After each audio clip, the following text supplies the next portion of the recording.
Assalamualaikum warahmatullahi wabarakatuh. Kami dari tim UIN Salatiga ingin memaparkan presentasi mengenai hasil observasi dengan judul Tata Ruang dan Aksesibilitas Malignin Kampus UIN Salatiga Kampus 3. Izinkan memperkenalkan diri, saya Bintang Gilang Asa Sailendra dan rekan-rekan saya. Muhammad Raffi Andrianto. Dan saya Agis Prasetyo Adi Saputro. Kita semua bangga dengan dominasi ruang terbuka di hijau kampus 3 yang mencapai 69,5%.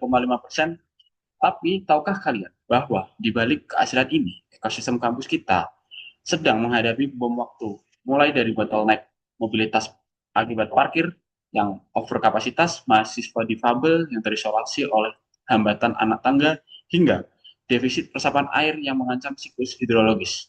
Pertanyaannya, bagaimana kita bisa merancang intervensi tata ruang dan sistem cerdas untuk menyelamatkan visi Green Wasatiyah kampus kita? Mari kita bedah solusinya yang dijelaskan dengan oleh rekan saya.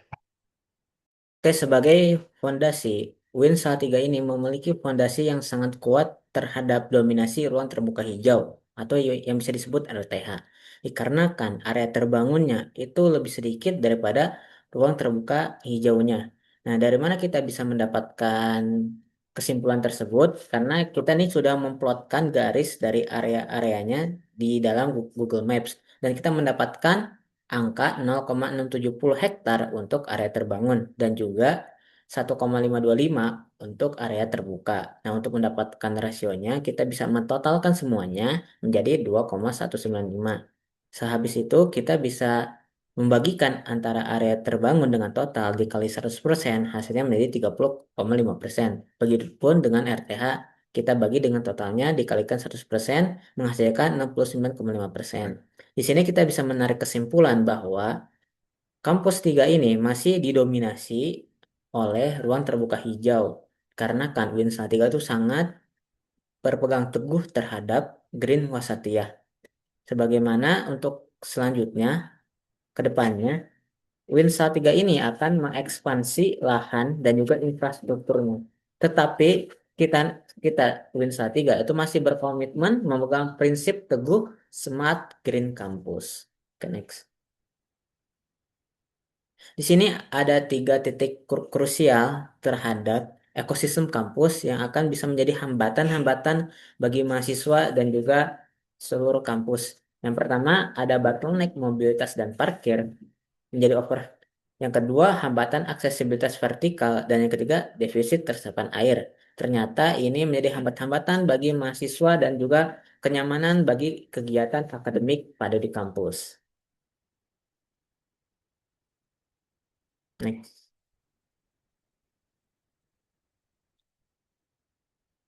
Baik, di sini kita memiliki sebuah problem utama yang ada di kampus 3, yang yaitu bottleneck parkir dan overkapasitas. Kapasitas parkir di kampus 3 telah melampaui batas optimal, menciptakan kemacetan parah di jalur sirkulasi utama. Kondisi ini meningkatkan resiko kecelakaan, menghambat sebuah mobilitas akademik, dan mengancam keseimbangan ruang terbuka hijau atau RTH. Jika ekspansi lahan parkir dilakukan tanpa perencanaan yang cerdas.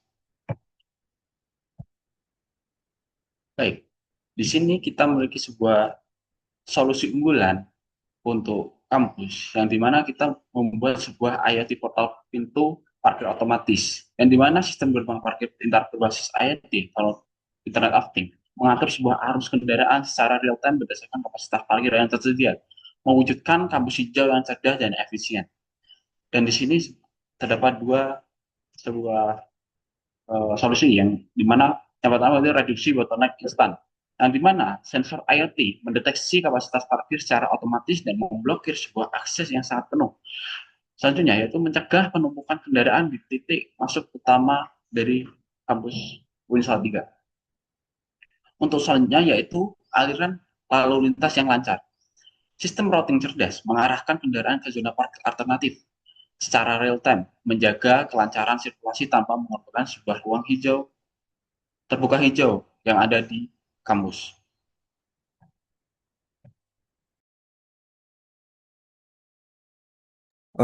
Dan untuk hambatan selanjutnya yaitu mengenai aksesibilitas vertikal untuk difabel, yang mana penghuni kursi roda atau difabel lainnya menghadapi hambatan yang sangat serius dalam mengakses ruang kelas di lantai 2 dan maupun lantai 3.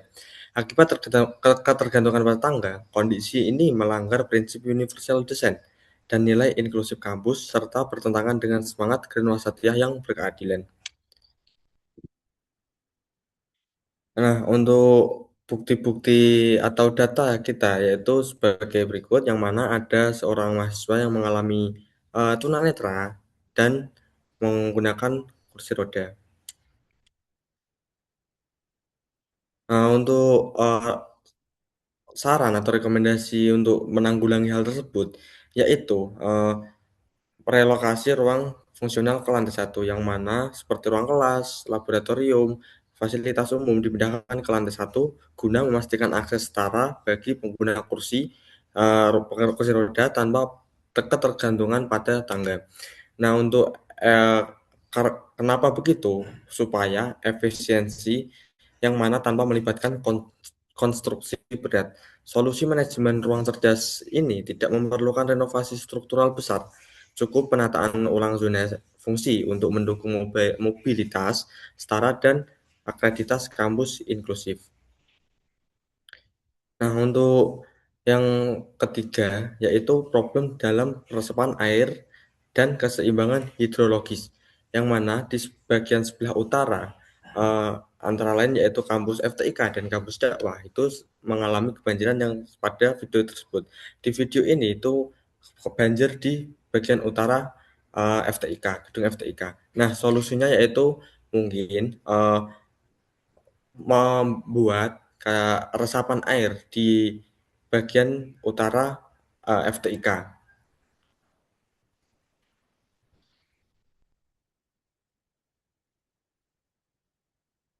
Nah, yang selanjutnya yaitu mitigasi keselamatan cermin cembung. Jadi di lingkaran kampus UIN itu bisa dikatakan yaitu rawan blind spot, yang mana itu karena tidak ada penghubung atau kayak rambu-rambu gitu. Jadi kita memberikan uh, saran untuk melakukan uh, pemasangan uh, cem, cermin cembung itu untuk memperluas sudut pandang sekitar 120 derajat.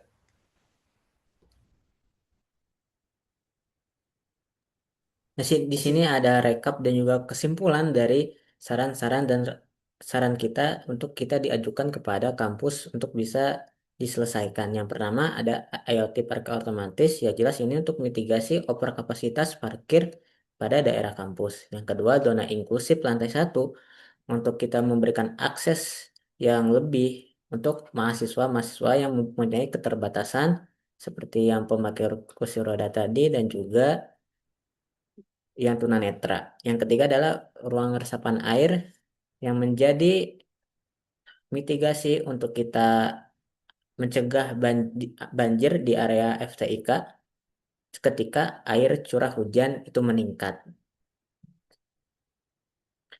Dan semua paparan bukan karena menurut kami, tapi berdasarkan data yang telah kami dapatkan baik dari pemetaan MyMaps maupun informasi dari sumber internal kampus. Mungkin itu saja pemaparan presentasi dari kelompok kami. Mohon maaf apabila ada kesalahan. Terima kasih. Wassalamualaikum warahmatullahi wabarakatuh.